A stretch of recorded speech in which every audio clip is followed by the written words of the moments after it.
철저한 무균 상태의 어느 실험실에서 연구원들이 실험 결과에 경악을 금치 못하고 있다. 인체에 치명적인 결핵균이 기존의 치료약을 거의 다 물리치고 살아남은 것이다. 이 결과대로라면 대기 중에 떠도는 결핵균 중 일부가 천하무적 슈퍼박테리아로 진화하고 있다는 말이 된다. 충격이었습니다. 약품을 10개나 썼는데도 죽지 않고 살아남은 결핵균은 처음이었으니까요.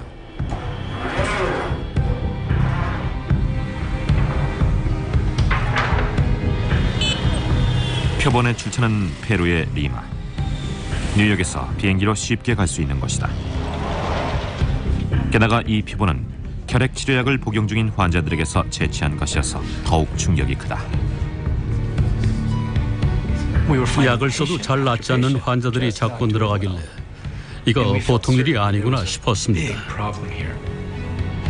개발도상국의 빈민촌에서 가장 부유한 선진국에 이르기까지 한때 쉽게 치료되던 질병들이 점점 애를 먹이고 있다. 지난 수십 년간 수많은 인간의 생명을 구했던 약품들이 세균의 반격 앞에서 속수무책으로 무너지고 있다. 전 세계적으로 공정보건이 크게 위협받을 날이 머지않았습니다. 거대한 세균 폭풍이 다가오고 있다. 이 위험을 간과하면 세균이 인류를 지배하던 시대로 되돌아가게 될지도 모른다.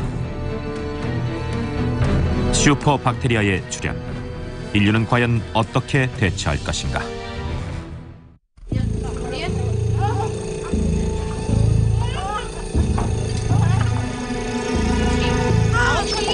온두라스의 시골에서 10개월 된 스티븐이 병마와 싸우고 있다. 어머니 나라타는 열이 펄펄 끓는 아기 스티븐을 안고 몇 시간을 걸어서 겨우 병원을 찾았다.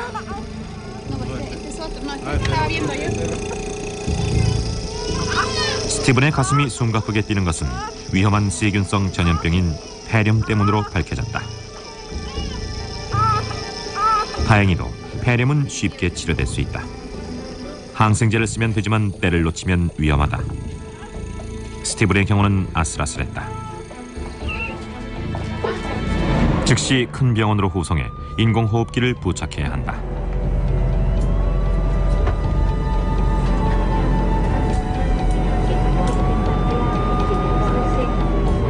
피를 말리는 4시간의 여정 동안 나라타는 아기에게 주사한 항생제의 효력이 지속되기만을 빌었다.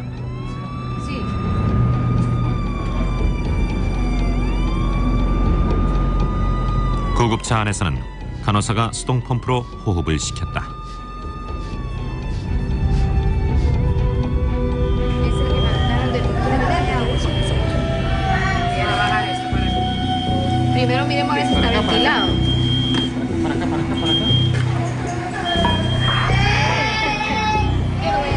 응급실의 의사들이 스티븐에게 온두라스 전역에 하나뿐인 인공호흡기를 부착하고 있다.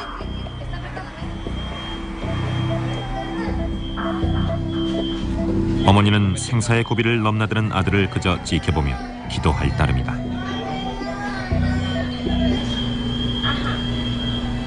호르헤 멜렌데스 박사가 직접 나서서 스티븐을 안정시켰다. 이젠 시간에 맡길 뿐이다. 항생제를 조금만 일찍 썼더라도 생명이 위험한 지경까지 가진 않았을 겁니다. 폐렴은 대개 처음 증세가 나타나자마자 곧바로 손을 써서 잘만 치료하면 쉽게 완치될 수 있는 병이거든요. 며칠이 지나자 항생제가 효력을 발휘해 결국 병마를 퇴치했다. 기력이 쇠약해지긴 했지만 인류 최대의 강적 중 하나인 박테리아와의 싸움에서 큰 고비를 넘긴 것이다. 30억 년이 넘게 지구를 지배해온 이 미생물은 그야말로 지구상에 없는 곳이 없다. 끓는 물에서도 살아남고 영하의 추위에서도 단단한 암석 속에서도 살 수 있습니다. 따지고 보면 인간의 몸 자체가 걸어다니는 박테리아예요. 한 사람의 피부 표면과 신체 내부에 10조에서 100조 마리의 박테리아가 삽니다.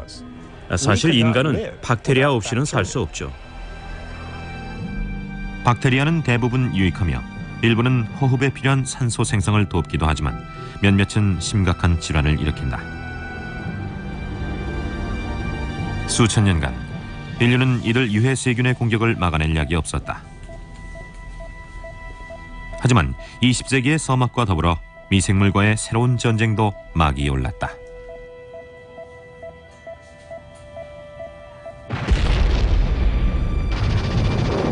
(2차) 세계대전의 전화가 온 유럽을 뒤덮었을 때 탄환이 빗발치던 곳마다 어김없이 치명적인 세균 감염이 뒤따랐다.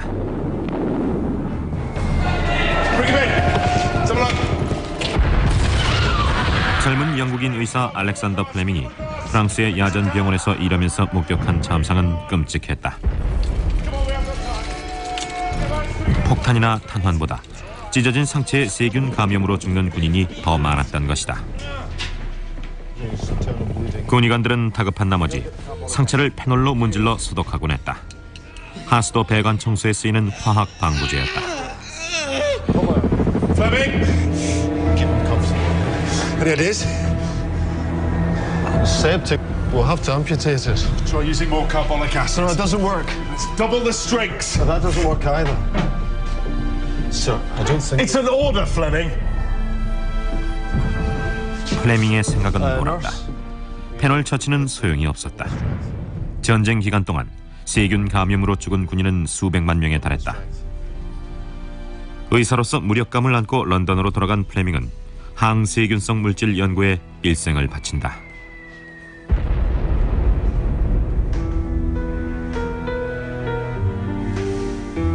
우선은 박테리아를 연구했다. 허점을 찾아내기 위해서였다. 몇 년이 흘러도 성과는 없었다. 그러다 1928년 어느 날 집안을 어질러 놓는 습관 덕분에 우연히 중대한 발견을 하게 된다. 씻지 않고 놔둔 배양 접시 더미 속에서 뭔가 특이한 점이 눈에 띈 것이다. 곰팡이가 낀 어떤 치명적인 박테리아 접시가 무균 상태로 변해 있었다.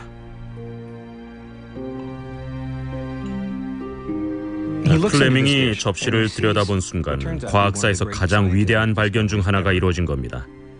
인체 치명적인 포도상 구균이란 세균이 다 죽어 있었어요.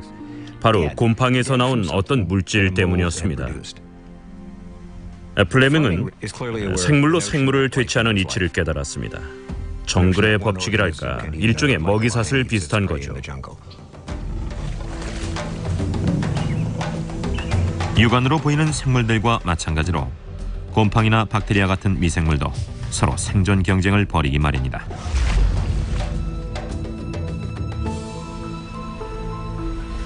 플레밍은 곰팡이가 스스로를 보호하기 위해 박테리아를 죽이는 어떤 물질을 내놓는다는 사실을 직관적으로 깨달았다. 이 정체불명의 물질은 박테리아의 세포벽에 침투해 분열과 증식을 막고 그 결과 박테리아는 곧 소멸하게 된다. 플레밍은 상한 음식에서 흔히 발견되는 푸른 곰팡이의 학명을 따서 이 물질을 페니실린이라고 불렀다. 박테리아를 죽이는 이 물질을 분리해낼 수만 있다면 그토록 찾던 무기를 손에 넣는 셈이었다. 그 후 2, 3년간 박테리아를 죽일 수 있는 이 물질을 푸른 곰팡이로부터 분리해내려고 애를 썼습니다. 하지만 플레밍은 화학자가 아니었거든요.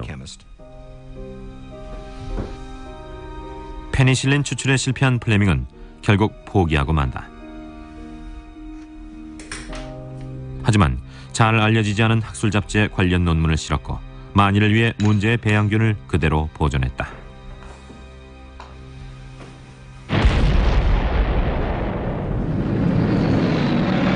세계대전이 또 한 차례 일어나지 않았다면 플레밍의 발견은 그대로 묻혔을지도 모른다. 그러나 2차 세계대전 발발과 함께 세균 감염은 또다시 무서운 속도로 군인들의 목숨을 앗아가고 있었다. 옥스퍼드 대학 과학자였던 하워드 플러리와 언스트 체인은 대책을 찾던 중 플레밍의 논문을 우연히 발견하고 문제의 배양균을 찾아냈다. 이 두 사람은 플레밍이 실패했던 화학 실험에 착수했다. 곰팡이에서 생성된 분자의 화학 상태를 변화시킴으로써 마침내 소량의 페니실린을 분리할 수 있었다. 쥐의 세균 감염은 쉽게 치료됐지만 과연 사람에게도 효과가 있을지는 미지수였다. 첫 환자는 장미가시의 얼굴을 긁혀 죽어가고 있던 엘버트 알렉산더라는 경찰관이었다. 가시의 얼굴 좀 긁혔다고 세균 감염으로 목숨을 잃을 수밖에 없는 그런 시절이 있었다니 상상이 가십니까? 마치 벌레가 사과를 파먹듯이 박테리아는 환자의 온몸을 좀먹어 들어가고 있었습니다. 그때 페니실린 주사를 맞은 겁니다. 딱 한 방이었죠. 그런데도 기적이 일어났어요. 환자의 몸을 정복한 줄 알았던 세균이 갑자기 꼬리를 내렸습니다. 연구진들은 당연히 의학 발전의 위대한 순간이라고 기뻐했습니다. 이제 환자를 살릴 수 있게 됐다고요. 그런데 약이 떨어졌죠. 결국 환자는 겨우 몇 달 더 살고 고통스럽게 죽었습니다.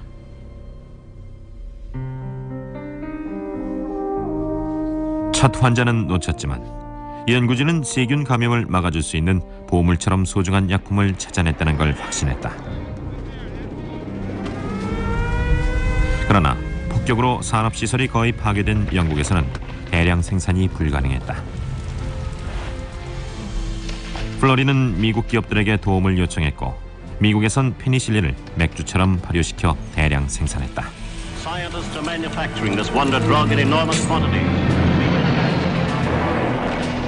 연합군 군인 수천 명의 목숨을 구한 이 신통한 약은 웬만한 무기보다 더 귀한 전투 장비였다. 2차 대전 이전에는 세균 감염을 막을 방법이 사실상 거의 없었습니다. 그러다가 페니실린의 발견으로 의학계의 눈부신 신기원이 활짝 열린 셈이었죠. 고작 곰팡이에서 그런 명약이 나왔다는 데 자극을 받은 과학자들은 비슷한 효과를 가진 미생물이 또 없는지 찾기 시작했다. 곰팡이와 진균류, 심지어 박테리아 자체에서 추출한 새로운 약품들이 쏟아져 나왔다. 테트라시클린, 세팔로스포린, 에리스로마이신. 생물에 대해 저항력을 갖는다는 뜻에서 항생제라고 불리게 된 이런 약품들은 폐렴과 궤저, 뇌막염 같은 세균 감염을 막아준다. 무엇보다 가장 흔한 세균성 질환이었던 혈행마저도 드디어 항생제로 치료할 수 있게 됐다. 미생물과의 기나긴 전쟁에서 인류는 마침내 승리를 거둔 듯했다.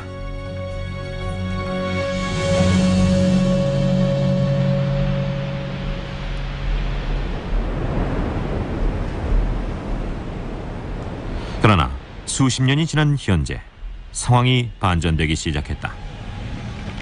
전염성 세균들의 반란이 시작됐기 때문이다.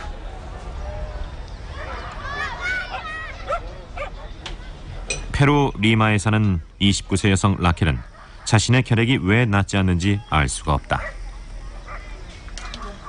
몇 년째 항생제를 복용하고 있지만 전염 위험성은 여전히 높고 폐는 점점 더 쇠약해져만 가고 있다. No sé, lo peor, yo siento como que si alguien me rechaza, es como que a mí eso me duele bastante. Entonces, yo mejor prefiero no decirles nada. 이미 쓰라린 경험도 했다. 남편에게 버림받았기 때문이다. 지금은 라켈의 노모가 딸과 외손자 브루노를 부양하고 있다. 이들의 장래는 암담하다.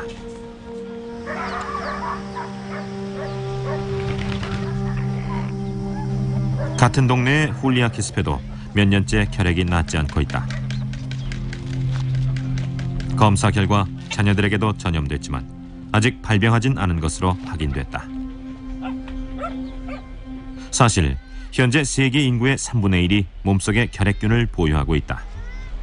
언제 터질지 모르는 시한폭탄인 셈이다. 그중 10%, 그러니까 약 2억 명은 죽기 전에 실제로 발병해서 보균자가 아닌 결핵 환자가 됩니다. 요즘은 결핵균을 보유한 환자와 보균자가 인류 역사상 그 어느 시대보다 더 많습니다.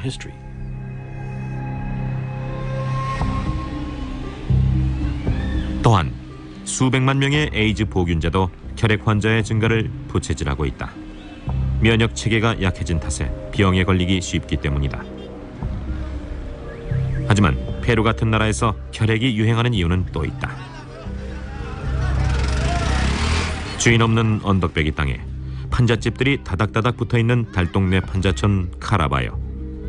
결핵은 바로 이런 곳에서 유행한다. 빈민층 여러 세대가 좁은 공간 안에 모여 살다 보니 결핵균이 공기를 타고 이 사람 저 사람에게로 옮겨 다니기엔 최적의 환경이 된다.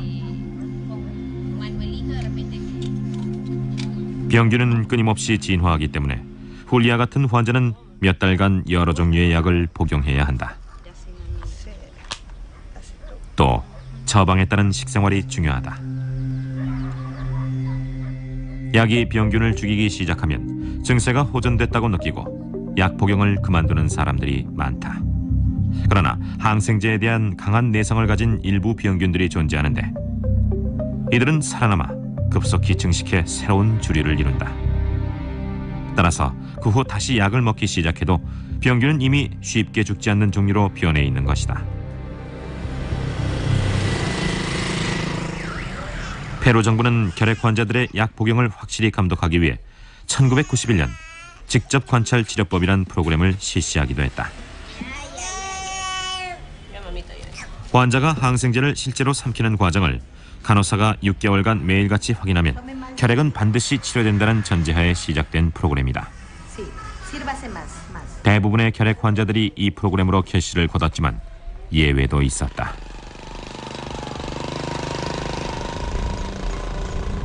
카라바요 마을에서는 무허가 주택이 늘어나는 만큼 산등성이를 뒤덮은 결핵 사망자들의 묘비도 하나둘 늘어갔다. 1995년 건강의 동반자라는 비영리단체 소속으로 이 마을에서 일하던 폴 파머와 짐 김이란 두 의사는 이 현상에 의문을 품었다. 페루의 결핵 치료 프로그램은 세계 최고였는데 결핵을 앓는 환자는 생기고 또 생기고 자꾸 늘어만 가길래 이거 보통 일이 아니구나 싶었습니다.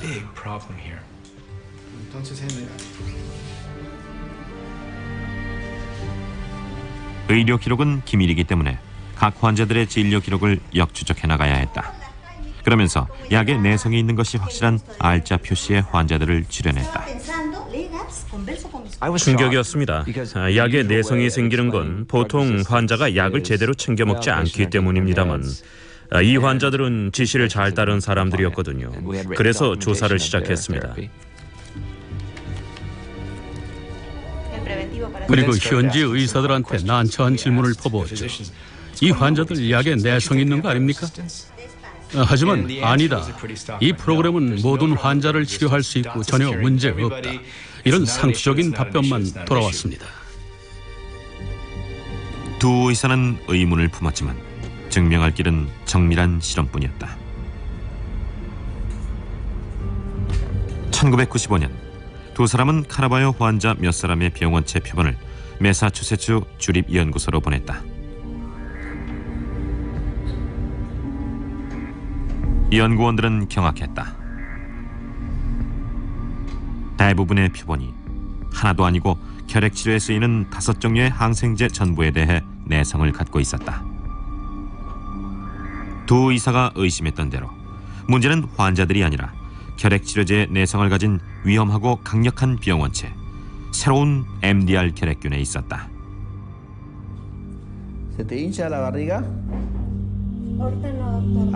그래서 라켈의 병이 낫지 않고 있는 것이다. 내성이 강한 라켈의 병원체, 기존의 결핵약은 효과가 없다. 아들에게 병이 옮을까 겁이 나도 방법이 없다. 아들 쪽으로 숨을 내쉬지 않는 정도가 고작이다. Y no entiende lo que está pasando. Él piensa que yo de repente soy mala, que no lo quiero. Pero yo siempre le digo que estoy mal, hijo, y que yo te puedo contagiar. Y él a veces me dice, no importa, contágiame.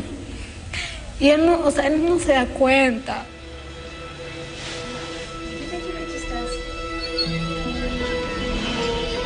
병을 사방에 퍼뜨리긴 싫지만 할 수 없이 시장에 가야만 할 때가 있다. 이럴 땐 정말 대책이 없다. 보통 일이 아니죠. 악성 결핵 환자인데도 요양소에 따로 수용하거나 일반 대중들하고 격리시키지도 않고 그대로 방치하니까요. 전염병 환자가 버젓이 대중들 사이를 돌아다니는 겁니다. 조치를 취하지 않으면 이 전염병은 곧 다른 대륙으로도 퍼져나갈 수 있다. 머지않아 손 쓸 수 없을 정도로 그 규모가 커질지도 모른다. 생각해보세요. 비행기를 이용하는 동안에도 공기를 통해 현대의학으로는 고칠 수도 없는 위험한 질병에 전염될 수 있다니 무서운 일이 아닙니까? 파머와 짐 김은 MDR 결핵 환자도 완치될 수 있다고 믿는다.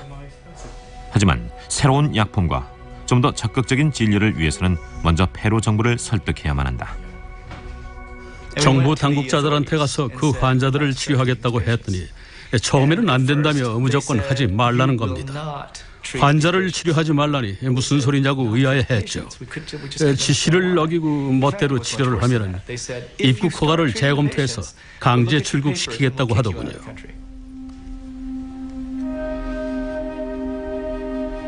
MDR 결핵균 치료약 중 일부는 중독성이 강하며 또한 위험한 부작용을 동반할 수 있다. 게다가 희귀한 만큼 비싸서 페루 정부로선 약값을 감당하기도 벅찼다. MDR 결핵 환자 치료는 비용이 엄청나서 우리 정부로서는 감당할 수가 없습니다. 비용뿐만이 아닙니다. 치료 자체가 까다롭고 결과를 낙관하기 어려워서 합법화해 줄 수가 없었습니다.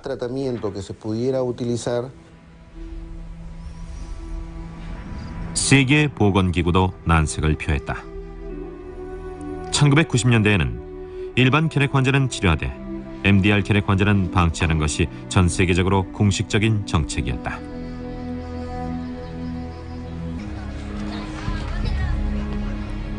페루 정부가 사태의 심각성을 수수방관하는 가운데 1996년 건강의 동반자 협회가 직접 환자들을 치료하기 위해 나섰다. 이미 최후 통첩을 받은 환자들이었습니다. 마지막 기회로 느껴졌겠죠. 실제로 그건 내성이 강한 악성 결핵 환자들한테는 마지막 구명밧줄이었습니다.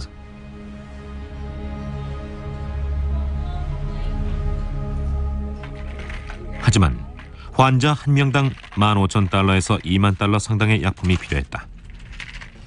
기금이 모일 때까지 두 의사는 로빈훗 작전을 구사했다.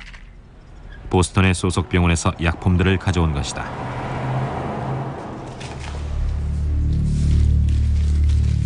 환자들의 목숨이 경각에 달려 있었다. 짐 김은 세관에 걸리지 않기만 기도하며 짐을 꾸렸다. 약품은 국내에서도 운반 절차가 상당히 까다롭습니다. 하물며 해외의 경우는 훨씬 더하죠.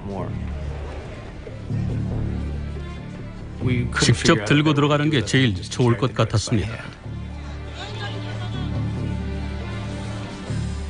페루 내국인의 소지품은 세관 검사가 까다롭습니다만 전 일본인 관광객인 척하면서 지나갔습니다. 그럼 보통 대우가 더 좋거든요.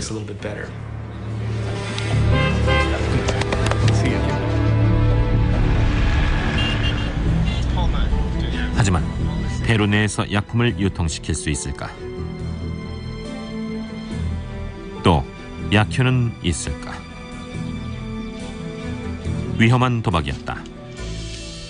확실한 건 매 순간 전염병이 확산되고 있으며 더는 지체할 시간이 없다는 사실뿐이었다.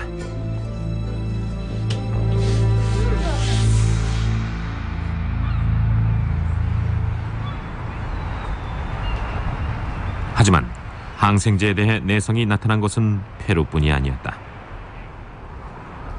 약 3,000km 떨어진 미국 워싱턴주 시애틀에 사는 라이언의 생명도 경각에 달려 있었다. 악성 감염이 점점 악화됐기 때문이다.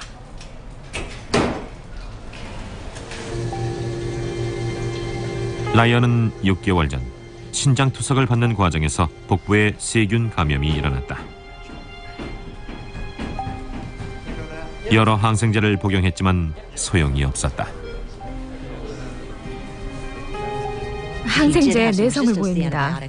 저희들로선 가능한 기본 조치를 다 시도해봤지만 전혀 듣질 않네요.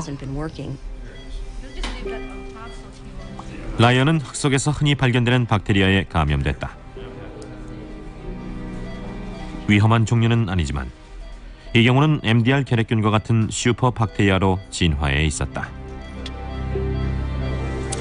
Well, they pretty much described a superbug to me as a bacteria that's just stubborn.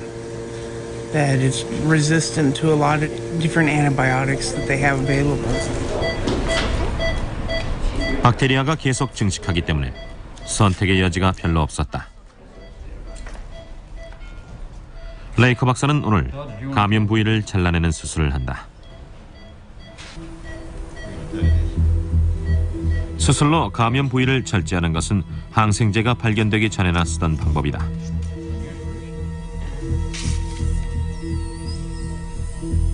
하지만 더 이상의 감염 확산을 막으려면 현재로선 외과 수술만이 유일한 해결책이다.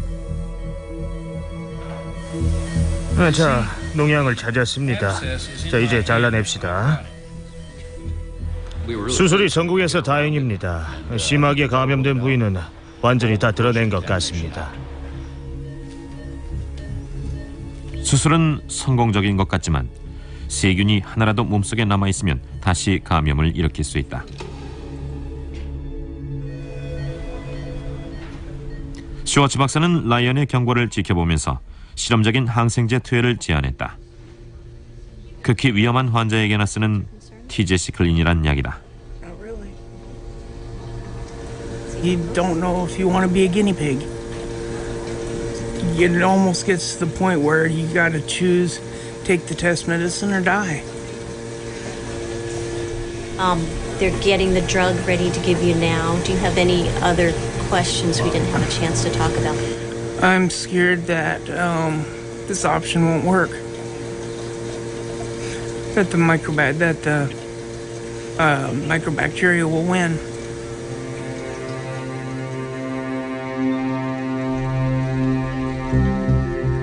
황금색 약물이 라이언의 정맥 속으로 흘러들어간다. 몸이 이 실험적인 약을 견뎌낼지 아직은 모른다. 몇 달이 지나야 완치 여부를 알 수 있다. Times are changing. Bacteria is getting smarter and smarter. It's adapting to all the medications, the antibiotics that people are taking. There needs to be more of them available.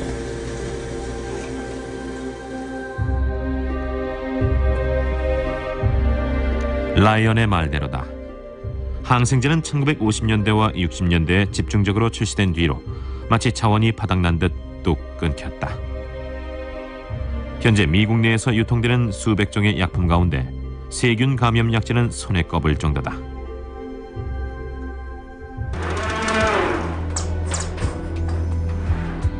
신약 하나를 개발하는 데는 보통 5억 달러가 넘는 막대한 비용이 든다.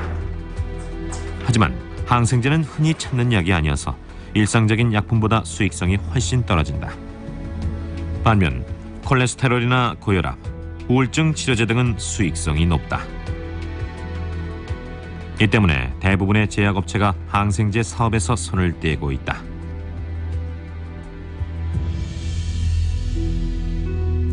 기업은 늘 위험도를 저울질합니다. 돈을 어디에 투자할 것인가라고 했을 때 만들어내는 족족 망하기만 하는 약을 개발하면서 사업을 계속하느니 차라리 업종을 바꿔버리고 마는 게 기업의 속성이죠. 항생제의 수익성이 떨어진 데다 신물질을 찾아내기도 갈수록 어렵다. 하지만 연구를 계속하는 업체도 있다.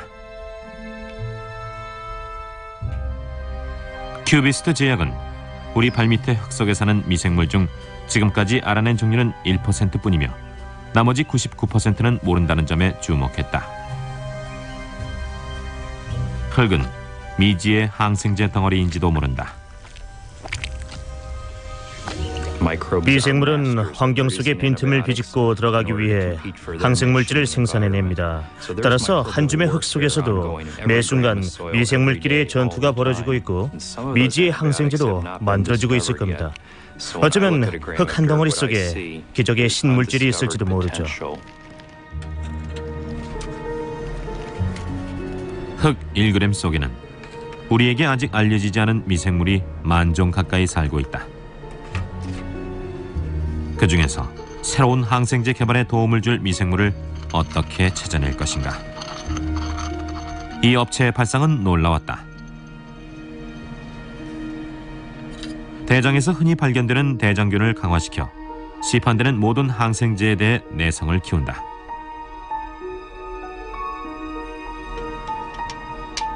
그리고 흙 속의 미생물이 과연 이 슈퍼박테리아를 죽일 수 있나 지켜보는 것이다.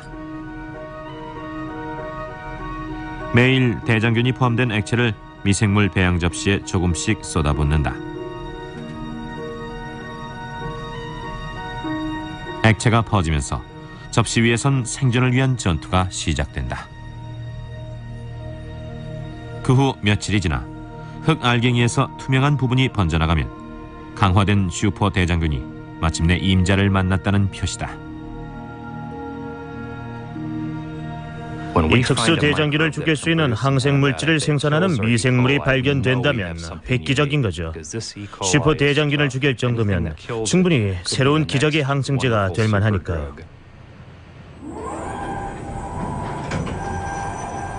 출발은 산뜻했고 전망도 밝지만 약품 연구는 수십 년이 넘게 걸리기도 한다.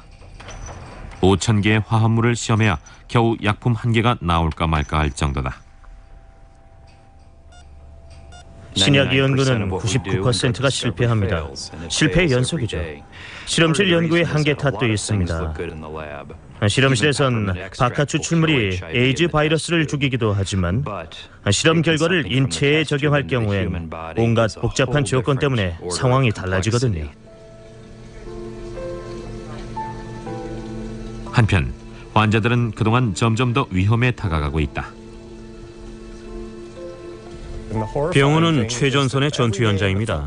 여기선 기존의 항생제로는 끄덕도 않는 끈질기고 지독한 박테리아가 매일 나타납니다. 의료진은 총알도 떨어진 채 싸우고 있는 거죠. 전 세계적으로 공중보건이 크게 위협받을 날이 머지 않았습니다. 마치 세계무역센터의 비행기가 추락하는 광경을 속수무책으로 지켜보는 꼴입니다.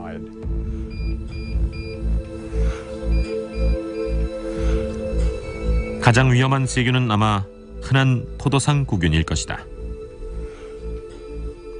알렉산더 플레밍의 배양 접시에서 페니실린에 의해 퇴치됐던 바로 그 세균이다. 최근엔 MRSA라는 신종 포도상 구균이 항생제 내성을 갖게 되면서 가장 튼튼하고 건강한 사람들까지 제물로 삼고 있다. 미식 축구 선수들은 특히 위험하다. 몸끼리 부딪히다 보면 찢어진 상처를 통해 악성 박테리아가 혈액 속으로 들어갈 수 있다. 등번호 19번. 라이커밍 대학의 인기 미식 축구 선수였던 리키 라네티도 그 희생자다.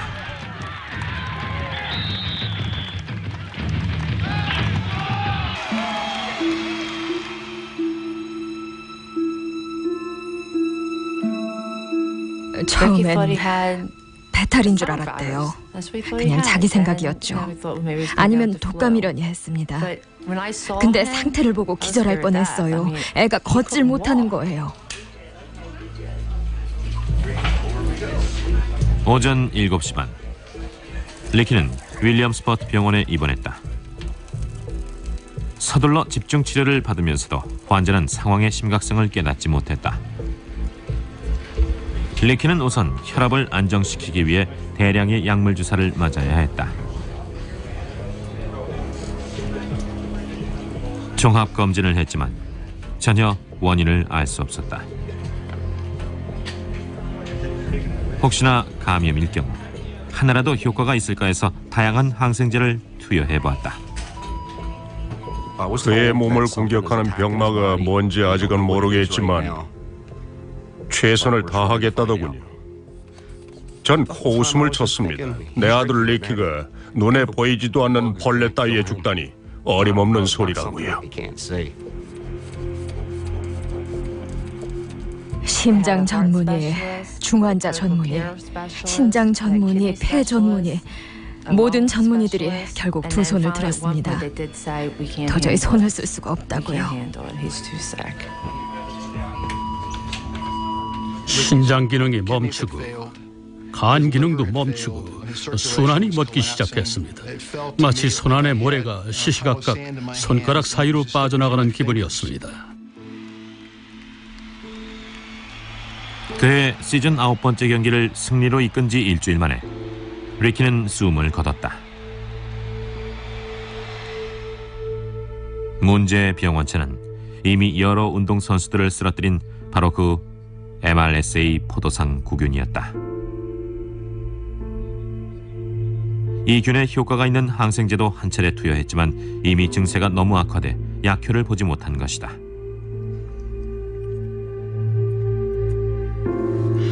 리키의 사례는 누구라도 이 병균에 당할 수 있다는 경종을 울려준 셈입니다. 육체적으로 최고의 전성기였던 21살 청년조차 이겨내지 못한 병마를 다른 누가 이겨낼 수 있겠습니까?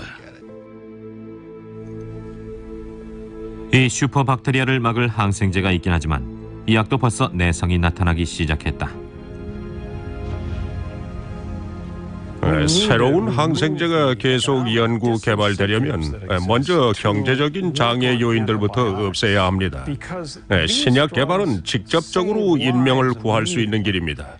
인류가 영원히 공동체로 살아가기 위해선 새 약이 절실해요.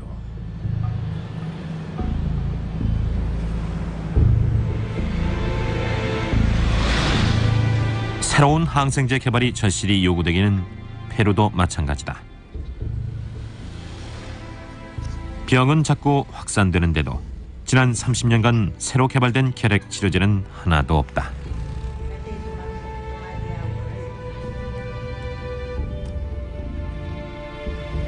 파머와 짐김은 여전히 쥐꼬리만한 예산으로 페루의 악성 혈액 환자들 중 일부나마 치료하려고 애쓰고 있다. 두 사람은 보스턴에서 몰래 가져온 희귀한 약품들을 적당히 혼합해서 각 환자마다 2년간 계속 복용하게 할 계획이다.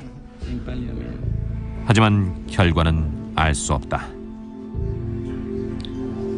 약물에 강한 내성을 가진 MDR 결핵 환자들한테 그 약들을 한꺼번에 복용하게 합니다. 각오를 단단히 해야 돼요. 분량도 많이 써야 되고 절대 거르지 말고 꼭꼭 챙겨 먹어야죠. 병균이 또 내성을 가지게 돼 몸을 잠식할지 모르니까요. 부작용에 대처하고 약을 꼭꼭 챙겨 먹도록 감독하기 위해 협회에서는 현지 주민을 고용해 교육을 시킨다. 하지만 다들 전염성 높은 환자의 집에 가길 꺼린다. 악성 전염병 환자들을 돌봐야 된다니까 겁이 난다면서 저희들한테도 겁이 안 나냐고 묻곤 했습니다. 그때 파머가 이런 명언을 남겼죠. 저도 겁나요. 누구나 그렇죠. 하지만 어차피 같은 하늘 아래 사는 저진데 가만히 있는 것보다는 정면으로 부딪혀서 뭐라도 하는 게 낫지 않습니까? 로레나 메스타사란 간호사가 자청에서 나섰다. 로레나는 라켈 같은 환자가 소외감을 느끼지 않도록 가정 방문 때 보호 마스크도 쓰지 않는다. 착용 자체가 불편해서 안 쓰는 건 아니고요. 왠지 창문을 사이에 두고 말하는 것처럼 어색해서 벗기로 했어요. 환자들한테 좀 더 다가가고 싶은데 마스크는 장애물처럼 느껴지거든요.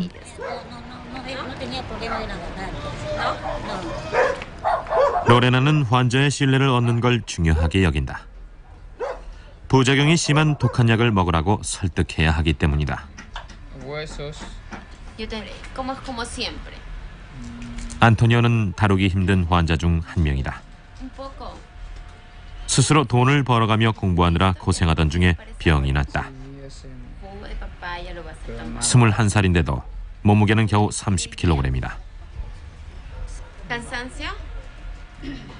로레나는 지난 1년간 안토니오에게 6종류의 약을 권했다. A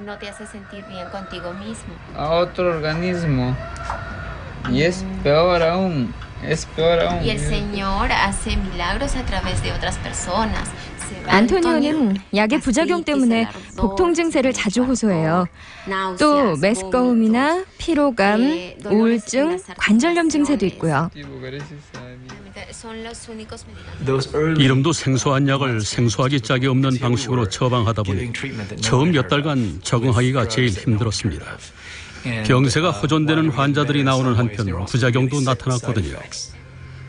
내내 환자 옆에 붙어 살다시피 하면서 약을 계속 먹지 않으면 죽을 테니까 꼭 챙겨 먹으라고 끈질기게 설득해야만 했습니다.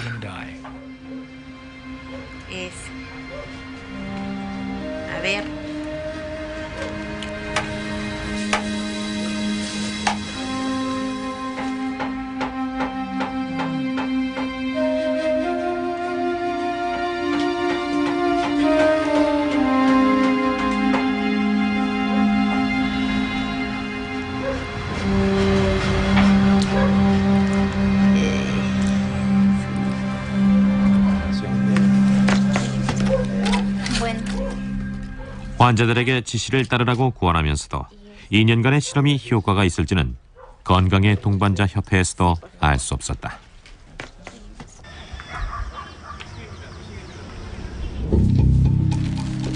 가장 큰 문제는 필요한 약을 제때 수급하는 일이었다. 짐김이 직접 약을 들고 3관을 통과했다. 자칫 적발되는 날이면 환자들은 약을 못 먹게 되고 병균은 내성이 더 강해져서 치료는 실패하게 된다. 대개는 짐 검사를 받지 않고 3관을 가볍게 통과했다.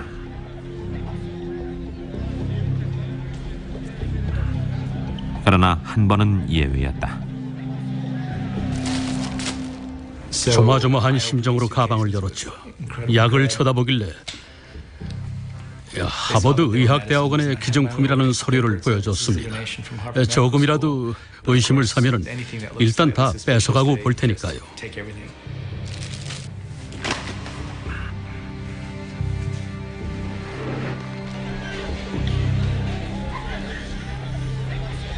한 번은 운 좋게 잘 빠져나왔지만 로빈훗 작전도 점점 한계에 도달했다.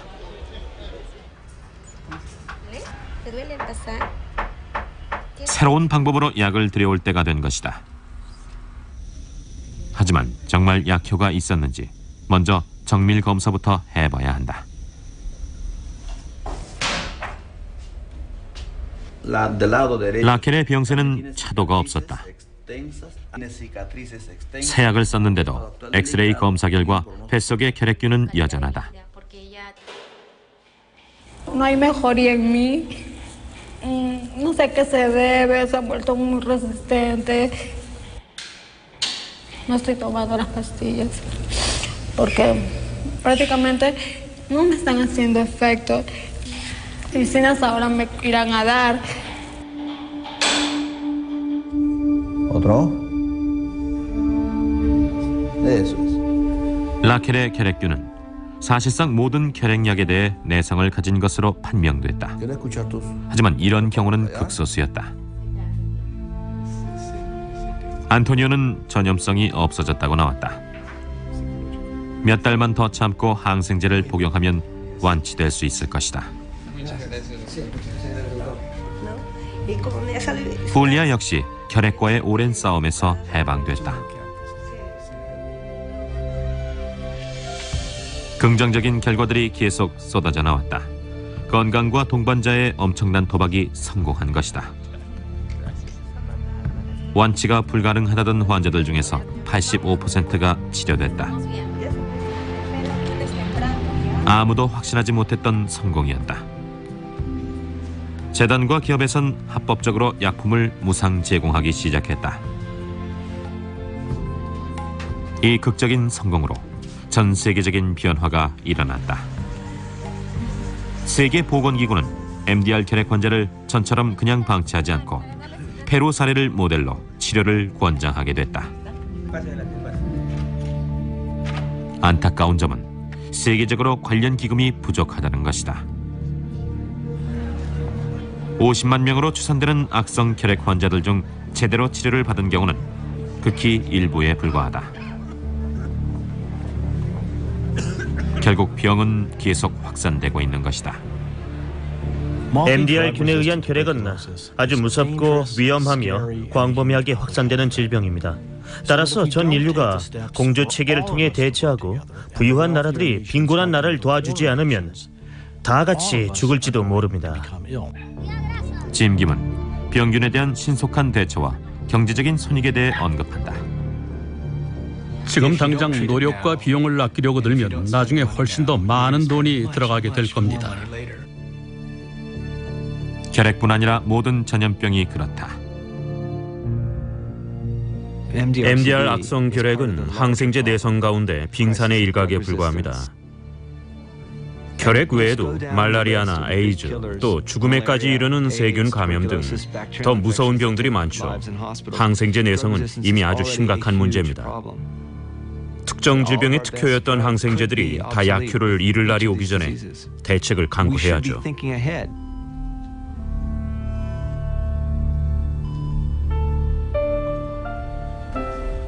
어떤 치료제도 듣지 않는 슈퍼세균의 망령이 전 세계를 공포로 몰아넣고 있다. 어떤 항생제도 소용없이 라켈은 세상을 떠났다. 검사 결과 아들 브루노도 결핵 양성 반응이 나왔다.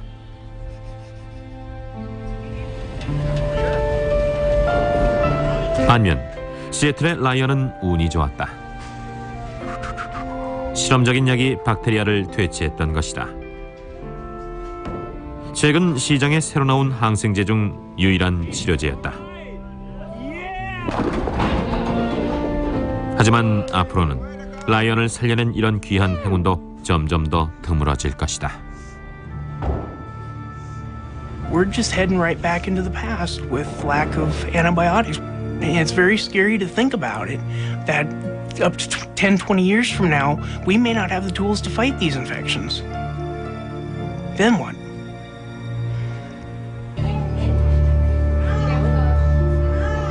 온두라스의 스티븐이나 페루의 안토니오를 살려낸 약들도 곧 효력을 상실하고 한때 쉽게 치료되던 질병들이 불치병으로 등장할 날이 올지도 모른다. 인류의 안전한 미래를 위해 이 문제를 해결할 좀 더 나은 방안을 찾아야 한다. 세균은 결코 완전히 박멸되진 않기 때문이다.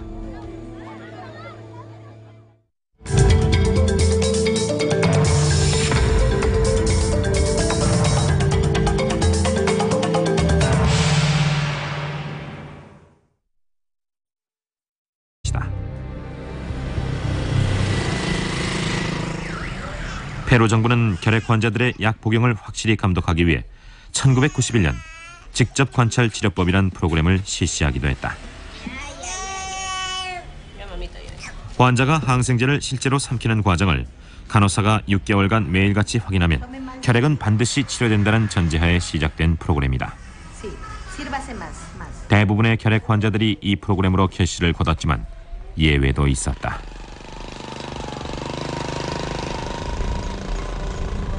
카라바요 마을에서는 무허가 주택이 늘어나는 만큼 산등성이를 뒤덮은 결핵 사망자들의 묘비도 하나둘 늘어갔다. 1995년 건강의 동반자라는 비영리단체 소속으로 이 마을에서 일하던 폴 파머와 짐 김이란 두 의사는 이 현상에 의문을 품었다. 페루의 결핵 치료 프로그램은 세계 최고였는데 결핵을 앓는 환자는 생기고 또 생기고 자꾸 늘어만 가길래 이거 보통 일이 아니구나 싶었습니다.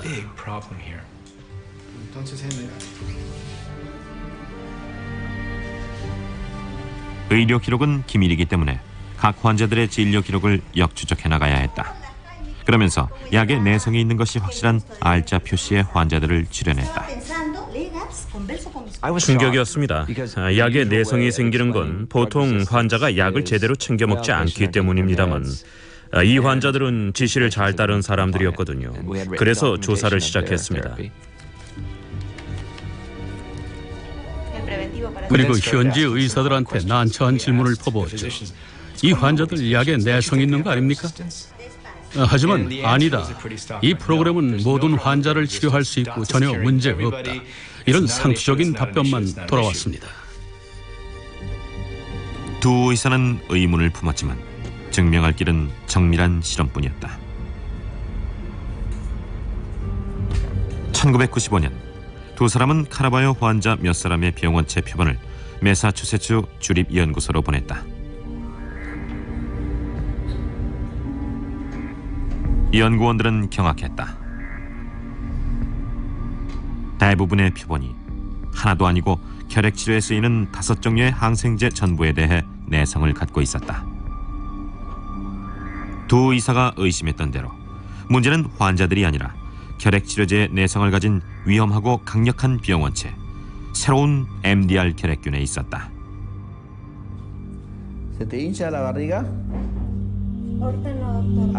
그래서 라켈의 병이 낫지 않고 있는 것이다.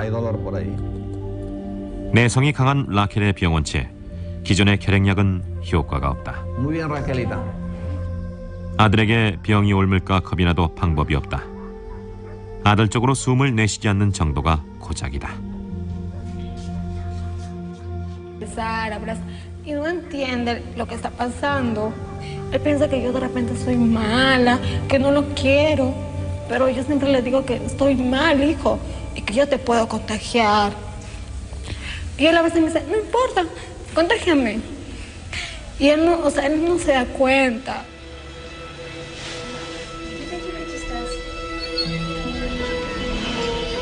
병을 사방에 퍼뜨리긴 싫지만 할 수 없이 시장에 가야만 할 때가 있다.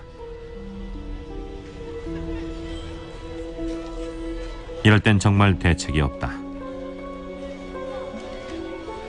보통 일이 아니죠. 악성 혈액 환자인데도 요양소에 따로 수용하거나 일반 대중들하고 격리시키지도 않고 그대로 방치하니까요. 전염병 환자가 버젓이 대중들 사이를 돌아다니는 겁니다.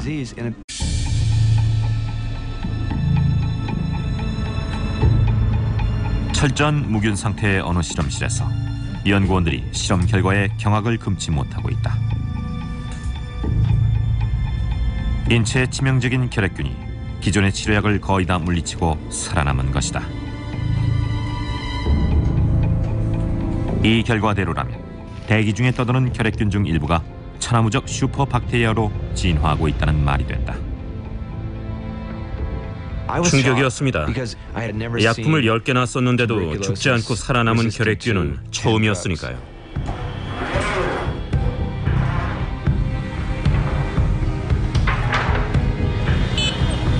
표본의 출처는 페루의 리마. 뉴욕에서 비행기로 쉽게 갈 수 있는 곳이다. 게다가 이 표본은 혈액 치료약을 복용 중인 환자들에게서 채취한 것이어서 더욱 충격이 크다. 약을 써도 잘 낫지 않는 환자들이 자꾸 늘어가길래 이거 보통 일이 아니구나 싶었습니다. 개발도상국의 빈민촌에서 가장 부유한 선진국에 이르기까지 한때 쉽게 치료되던 질병들이 점점 애를 먹이고 있다. 지난 수십 년간 수많은 인간의 생명을 구했던 약품들이 세균의 반격 앞에서 속수무책으로 무너지고 있다. 전 세계적으로 공중보건이 크게 위협받을 날이 머지않았습니다. 거대한 세균 폭풍이 다가오고 있다. 이 위험을 간과하면 세균이 인류를 지배하던 시대로 되돌아가게 될지도 모른다. 슈퍼박테리아의 출현, 인류는 과연 어떻게 대처할 것인가?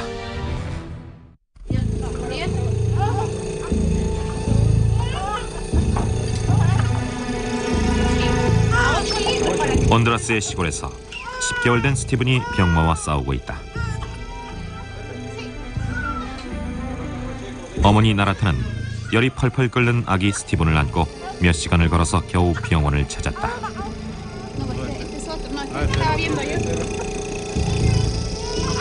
스티븐의 가슴이 숨가쁘게 뛰는 것은 위험한 세균성 전염병인 폐렴 때문으로 밝혀졌다. 다행히도 폐렴은 쉽게 치료될 수 있다. 항생제를 쓰면 되지만 때를 놓치면 위험하다. 스티븐의 경우는 아슬아슬했다. 즉시 큰 병원으로 후송해 인공호흡기를 부착해야 한다.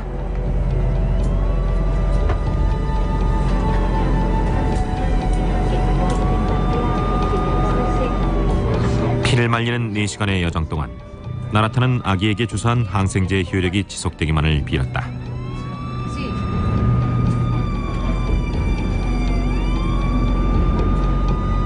구급차 안에서는 간호사가 수동 펌프로 호흡을 시켰다.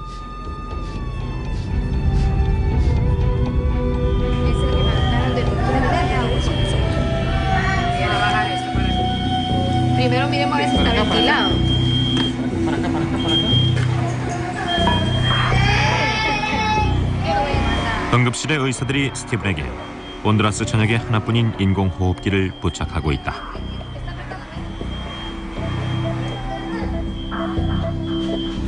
어머니는 생사의 고비를 넘나드는 아들을 그저 지켜보며 기도할 따름이다.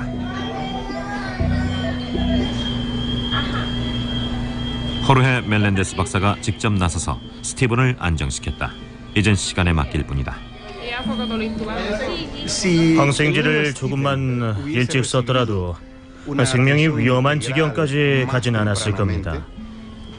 폐렴은 대개 처음 증세가 나타나자마자 곧바로 플레밍은 곰팡이가 스스로를 보호하기 위해 박테리아를 죽이는 어떤 물질을 내놓는다는 사실을 직관적으로 깨달았다. 이 정체불명의 물질은 박테리아의 세포벽에 침투해 분열과 증식을 막고 그 결과 박테리아는 곧 소멸하게 된다. 플레밍은 상한 음식에서 흔히 발견되는 푸른 곰팡이의 학명을 따서 이 물질을 페니실린이라고 불렀다. 박테리아를 죽이는 이 물질을 분리해낼 수만 있다면 그토록 찾던 무기를 손에 넣는 셈이었다. 그 2, 3년간 박테리아를 죽일 수 있는 이 물질을 푸른 곰팡이로부터 분리해내려고 애를 썼습니다. 하지만 플레밍은 화학자가 아니었거든요. 페니실린 추출에 실패한 플레밍은 결국 포기하고 만다. 하지만 잘 알려지지 않은 학술 잡지에 관련 논문을 실었고 만일을 위해 문제의 배양균을 그대로 보존했다.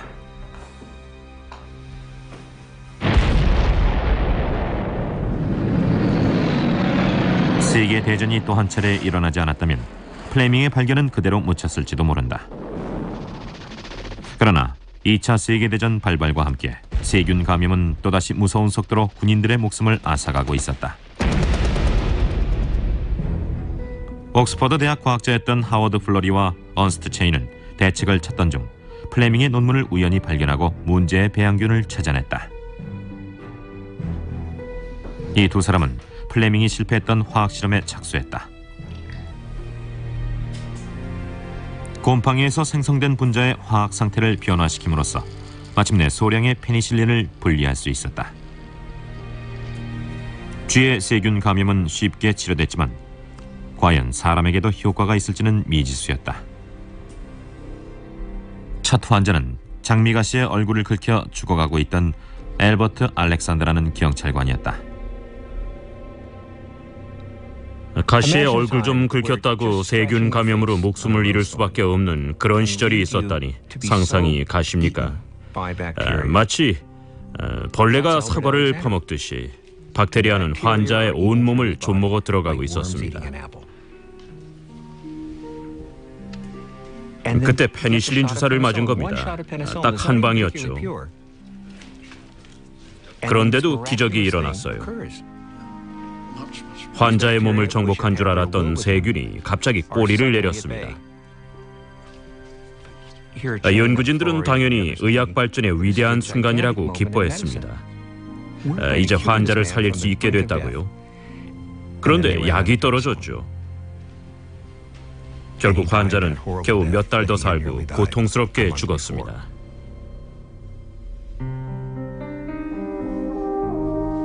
첫 환자는 놓쳤지만 연구진은 세균 감염을 막아줄 수 있는 보물처럼 소중한 약품을 찾아냈다는 걸 확신했다. 그러나 폭격으로 산업시설이 거의 파괴된 영국에서는 대량 생산이 불가능했다. 플로리는 미국 기업들에게 도움을 요청했고 미국에선 페니실린을 맥주처럼 발효시켜 대량 생산했다.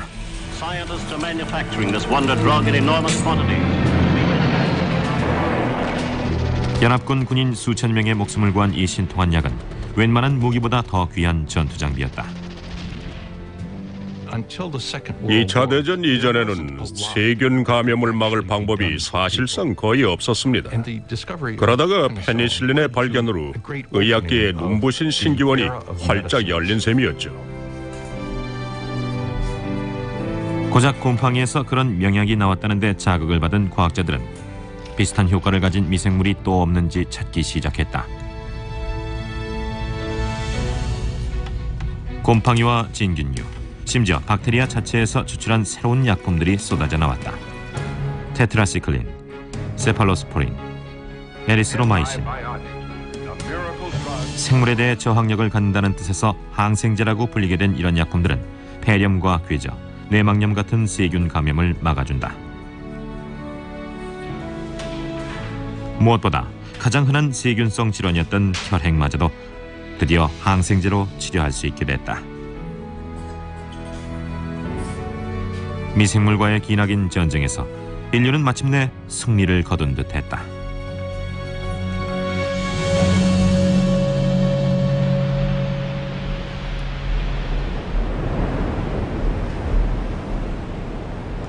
그러나 수십 년이 지난 현재 상황이 반전되기 시작했다. 전염성 세균들의 반란이 시작됐기 때문이다.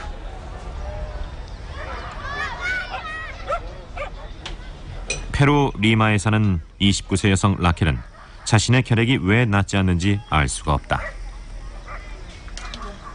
몇 년째 항생제를 복용하고 있지만 전염 위험성은 여전히 높고 폐는 점점 더 쇠약해져만 가고 있다. No sé, lo peor, yo siento como que si alguien me rechaza es como que a mí eso me duele bastante. Entonces yo mejor prefiero no decirles nada. 이미 쓰라린 경험도 했다. 남편에게 버림받았기 때문이다. 지금은 라켈의 노모가 딸과 외손자 브루노를 부양하고 있다. 이들의 장래는 암담하다.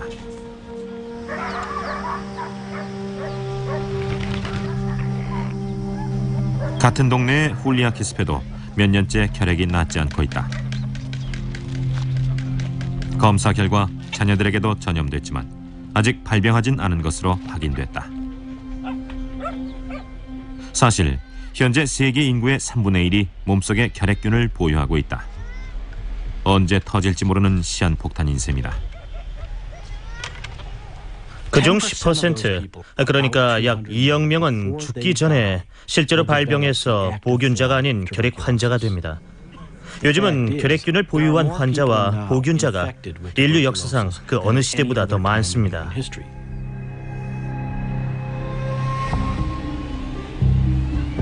또한 수백만 명의 에이즈 보균자도 혈액 환자의 증가를 부채질하고 있다. 면역 체계가 약해진 탓에 병에 걸리기 쉽기 때문이다. 하지만 페루 같은 나라에서 혈액이 유행하는 이유는 또 있다. 주인 없는 언덕배기 땅에 판잣집들이 다닥다닥 붙어있는 달동네 판자촌 카라바요. 혈액은 바로 이런 곳에서 유행한다. 빈민층 여러 세대가 좁은 공간 안에 모여 살다 보니 혈액균이 공기를 타고 이 사람 저 사람에게로 옮겨다니기엔 최적의 환경이 된다. 병균은 끊임없이 진화하기 때문에 훌리아 같은 환자는 몇 달간 여러 종류의 약을 복용해야 한다. 또 처방에 따른 식생활이 중요하다.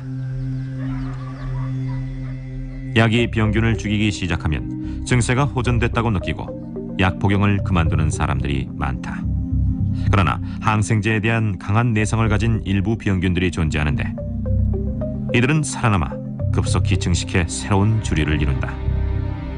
따라서 그 후 다시 약을 먹기 시작해도 병균은 이미 쉽게 죽지 않는 종류로 변해 있는 것이다. 돈을 써서 잘만 치료하면 쉽게 완치될 수 있는 병이거든요. 며칠이 지나자 항생제가 효력을 발휘해 결국 병마를 퇴치했다. 기력이 쇠약해지긴 했지만 인류 최대의 강적 중 하나인 박테리아와의 싸움에서 큰 고비를 넘긴 것이다.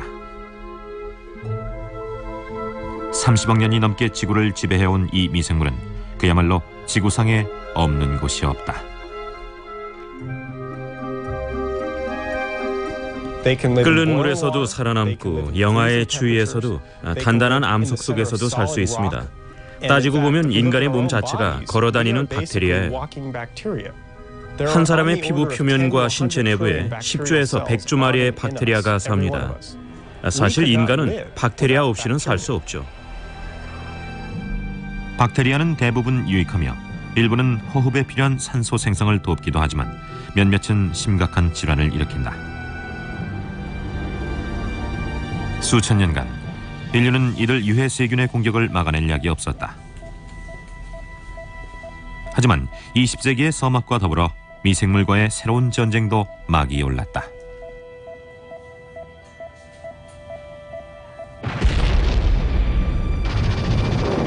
(2차) 세계대전의 전화가 온 유럽을 뒤덮었을 때 탄환이 빗발치던 곳마다 어김없이 치명적인 세균 감염이 뒤따랐다.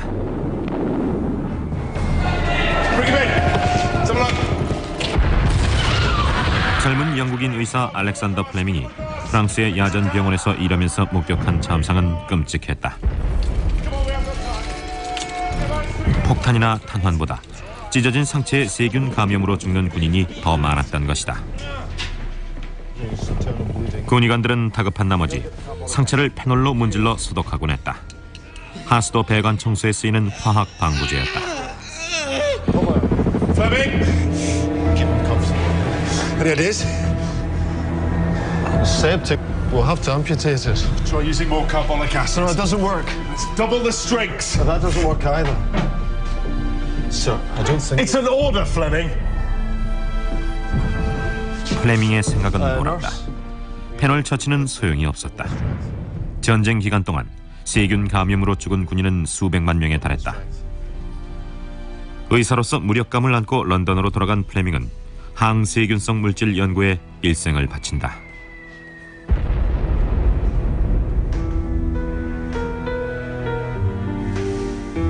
우선은 박테리아를 연구했다. 허점을 찾아내기 위해서였다. 몇 년이 흘러도 성과는 없었다.